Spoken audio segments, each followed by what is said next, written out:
All right, we are back, and it's good to be back after what's been admittedly a fairly long hiatus while I moved into my lovely new office. Tonight, we are going to come back into another episode of Mike Reads by continuing in our series on Henry Hazlitt's Economics in One Lesson with Chapter 14, Saving the X Industry.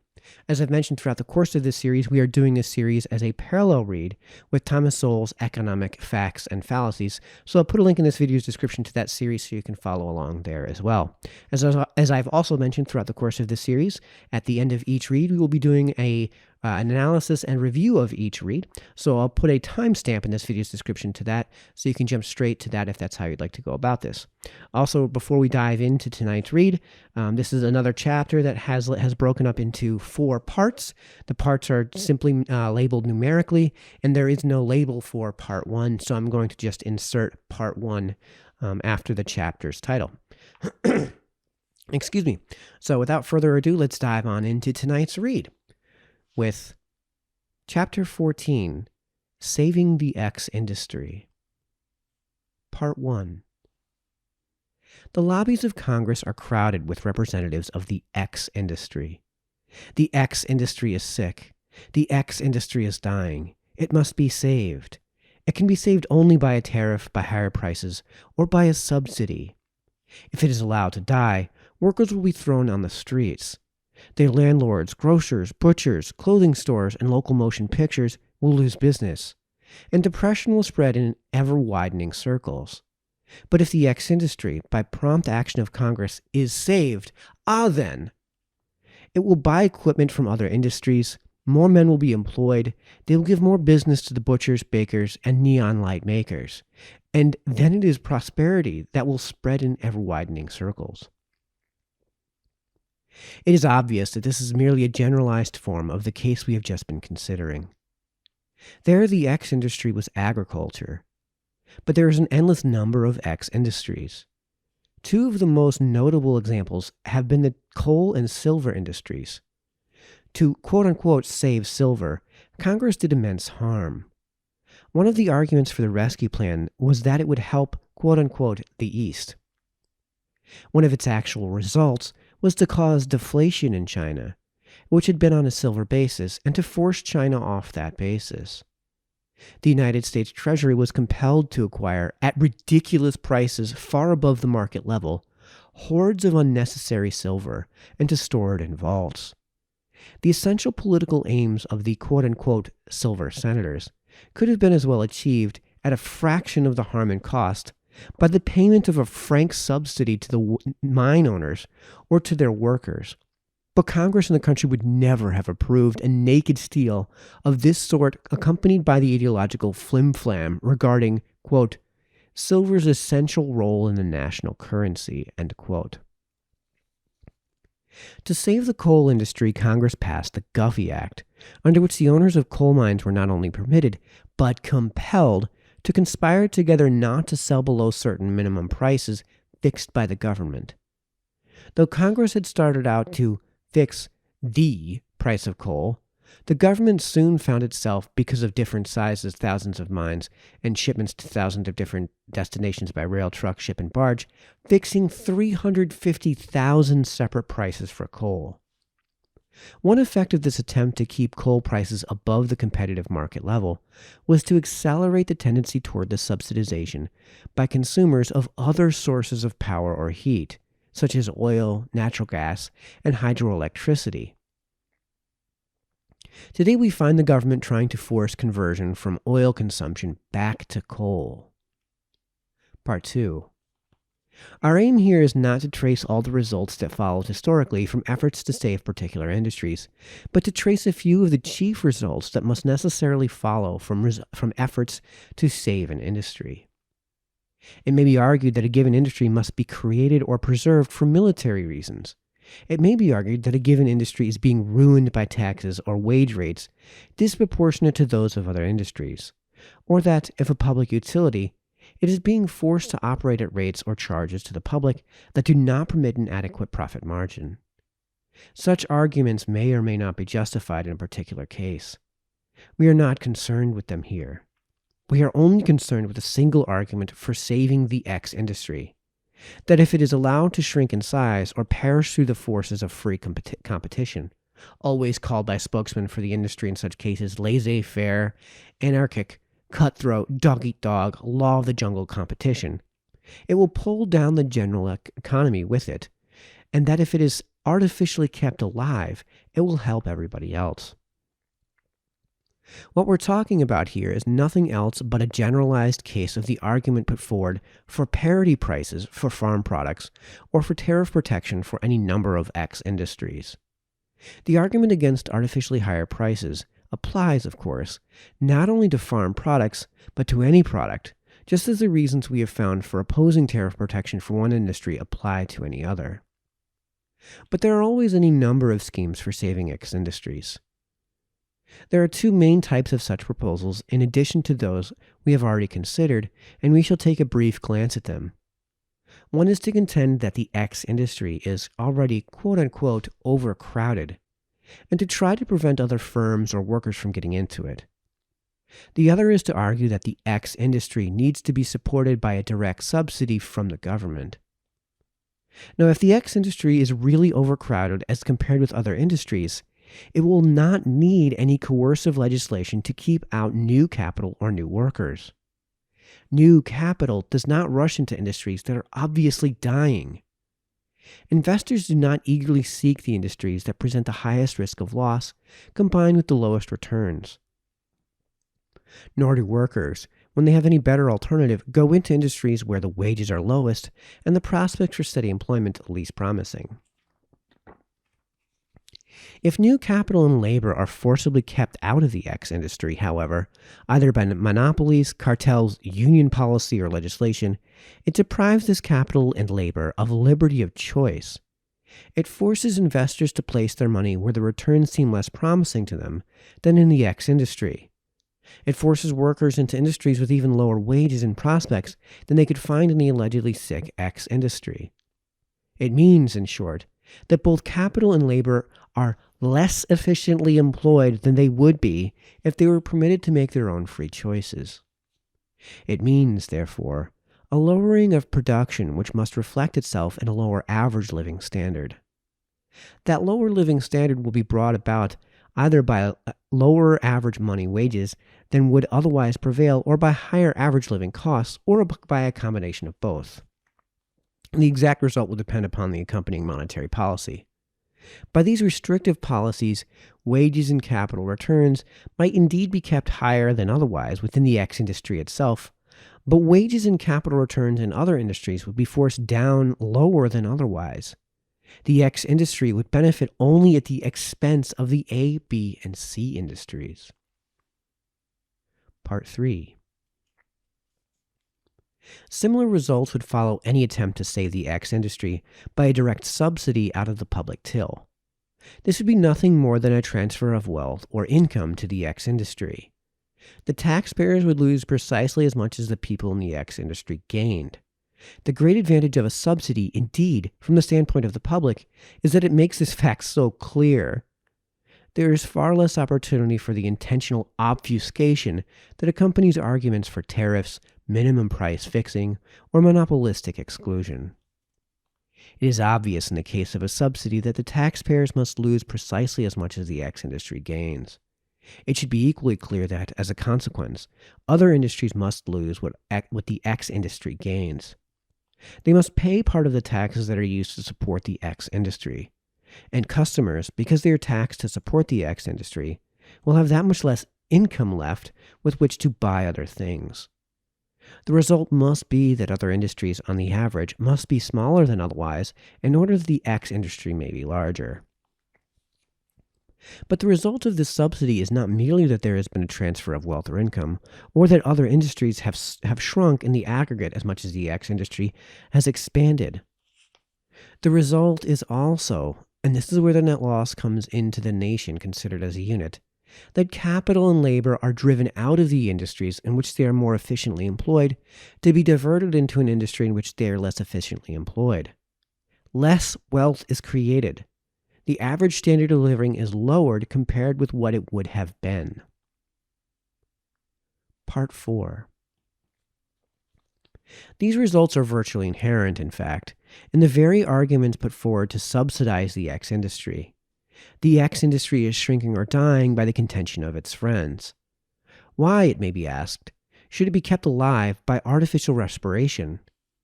The idea that an expanding economy implies that all industries must be simultaneously expanding is a profound error. In order that new industries may grow fast enough, it is usually necessary that some old industry should be allowed to shrink or die. In doing this, they help to release the necessary capital and labor for the new industries. If we had tried to keep the horse and buggy trade artificially alive, we should have slowed down the growth of the automobile industry and all the trades dependent on it. We should have lowered the production of wealth and retarded economic and scientific progress. We do the same thing, however, when we try to prevent any industry from dying in order to protect the labor already trained or the capital already invested in it. Paradoxical as it may seem to some, it is just as necessary to the health of a dynamic economy that dying industries be allowed to die as that growing industries be allowed to grow. The first process is essential to the second. It is as foolish to try to preserve obsolescent industries as to try to preserve obsolescent methods of production. This is often, in fact, merely two ways of describing the same thing. Improved methods of production must constantly supplant obsolete methods if both old needs and new wants are to be filled by better commodities and better means. All right, that concludes tonight's read. Now on to the analysis and review part of the video. All right, welcome to the review and analysis part of the video. So this should be fairly brief because really everything that he says in this chapter is merely an extension of the previous reads. And there is a subtle lesson that's kind of implicit to the chapter, and that general lesson is the lesson of principle. What should be applied to one industry or thing should be applied to all industries or things. So when he talks about basically government picking favorites or providing subsidies to the farming industries, then all of the flaws and problems that were presented in those chapters related to farming and tariffs should be applied to all industries. In this case, he uses the quote-unquote X industry as this hypothetical industry that might be argued for. So the main lesson in terms of economics is the flaws and problems with artificial price floors. This is kind of an extension of the law of demand. I've done a video on price floors and the law of demand on my other channel, so I'll put a link to that in this video's description. So go ahead and check that out because that's going to get a lot more thorough and in-depth, and it's going to have some visuals to help aid with that lesson than what's really worth the time to do in this analysis and review. So Hazlitt gives the example of the coal industry, which he mentions on page 99. To save the coal industry, Congress passed the Guffey Act, under which the owners of coal mines were not only permitted but compelled to conspire together not to sell below certain minimum prices fixed by the government. So let's read that last part again. To conspire together not to sell below certain minimum prices fixed by the government. Now, if businesses today, if gas stations, say in my town, all get together and conspire to say that we're not going to sell gas below gasoline at the pump below a certain price, that would be illegal. And there's good reason for that. And that is that we're going to get into this in more detail in just a moment, but you've removed an element of consent from the transaction, which is the ability to avoid the transaction by seeking other transactions for a similar end. So there's a greater debate to have about this, but this is in no way an example of a free market when businesses and industries get together to conspire, in this case, to fix prices. So why is all of this bad? Well, it's fairly self-explanatory based on what I just said, and we've kind of beaten this thing we've kind of beaten the subject to absolute death in this series on this read, and to a lesser extent in Thomas Sowell's Economic Facts and Fallacies. But the reason all of this is bad, the reason price floors and artificial price floors and the interference with mutual consent is generally speaking bad, is just an extension of Smith's lesson. So here we have another chapter where everything boils down to individuals making decisions of their own volition know better than anyone what their inclinations are. And therefore, at root, what we're looking for in an economy is consent. What we care about most is consent, because that is what determines what people actually want. That is what allows us to know what people are willing to make an exchange for, are willing to, in the case of money, spend money on at a certain price. And Hazlitt basically makes the point that Smith was making 200 and almost 50 years ago now. He does this a few times. The first point is on page 100. It means, in short, that both capital and labor are less efficiently employed than they would be if they were permitted to make their own free choices. And this continues on page 102. The result is also, and this is where the net loss comes into the nation considered as a unit, that capital and labor are driven out of industries in which they are more efficiently employed to be diverted into an industry in which they are less efficiently employed. Less wealth is created. The average standard of living is lowered compared to what it would have been. So it isn't necessarily lowered from where it was, but it is lowered from what it could have been had that industry had the potential to grow or die in a consensual manner. And when I say die, well, this is a real thing. This is an important thing for industries to occasionally do. And this is the final and simplest debunking of why these types of price floors and governmental interference are actually a bad thing. And when I say interference, I mean with mutually consensual transactions. And this is, if you get anything else out of this chapter, I would love for you guys to get just this one quote from page 102. If we had tried to keep capital and labor if we had tried to keep the horse and buggy trade artificially alive, we should have slowed down the growth of the automobile industry and the trades dependent upon it. Now, we all know that today, traveling by car is significantly more efficient than traveling by horse and buggy. The upkeep costs of horses alone, and I've worked in these industries, are absolutely insane. And buying a horse, the capital investment of the horse is basically the same dollar amount as if you're buying an adult horse. As a car at this point, and catastrophic failures are a significantly greater risk. And with the same investment, you can't travel from Boston to DC in one day. It's just not feasible. It may not even be possible to travel from Boston to DC in one day. And now, although it's a long road trip and it's not going to be fun, everyone knows it can be done in one day with relative ease. It's going to suck, but you can still do it. And in this case, that industry needed to die in order for life to become more comfortable with the development of the automobile. And if we had hindered that development by subsidizing a less efficient industry, and when we say efficient, by less efficiently distributing resources into an industry that is less desirable, and we know it's less desirable because people were more willing to engage with the automobile industry over time than they were with the horse and buggy. Eventually, people's natural inclinations, their built-in consent, their actual will was to move towards the automobile. And we know that, again, because there wasn't any interference with these mutual consensual transactions. We know what it is people can want because of that. And I think that this is something we all kind of know intuitively and agree on, especially when it comes to what has happened over the last 10 or so years with the banking industry. We kind of all agree that this same thing, the same ideas of subsidization and price floors shouldn't be applied to banks, and that the banking industry probably should have been allowed, not the banking industry, but the banks that went broke and went belly up because of their own incompetence as a result of, in the midst of the stock market crash in 2008, in the general banking industry crash in 2008, those banks should have been allowed to die instead of getting a giant government bailout. I think everybody left, right, and center is kind of on board with that because we intuitively know that this type of favoritism is bad, see above, and as mentioned previously, it's not an element of the free market.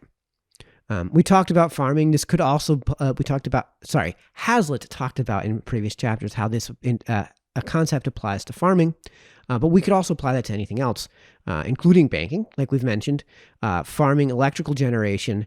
And for some reason, people don't understand that this type of price floor establishment, this forced coercion of prices, applies to minimum wage as well. And so for the same reason that establishing an artificial price floor when it comes to something like gas at the pump is a bad idea, the same thing is true when you have a coercive effort from government to force down a minimum price at which human beings can exchange their labor on the market as a whole, and not just on businesses, but on the market as a whole. Because the real minimum wage is actually $0 an hour. And we all know what happens when you raise the price of a good or service. People tend to demand less of it. Quantity of demand goes down. I explained that in greater detail in the video on my other channel, so go ahead and check that out. I briefly mentioned, I meant to go over this, so I'll go over this real quick. The electrical generation. So where coal was receiving, he was complaining about coal receiving subsidization when he wrote this book in 1946. Nowadays, basically every sort of electrical generation receives some sort of governmental subsidy. The green industry seemed to be, in a percentage basis, receiving oodles more, as in if it costs $10,000 to develop some sort of green industry in terms of the electrical generation, whatever that percentage of that $10,000 comes from government subsidies is significantly greater than the same thing for any other form of electrical generation. Now, the solution to that isn't to get rid of the subsidies just for one industry, but to get rid of the subsidies for all of those industries. And, in this case, what you'll find is that the price of all of those goods and services will tend to come down.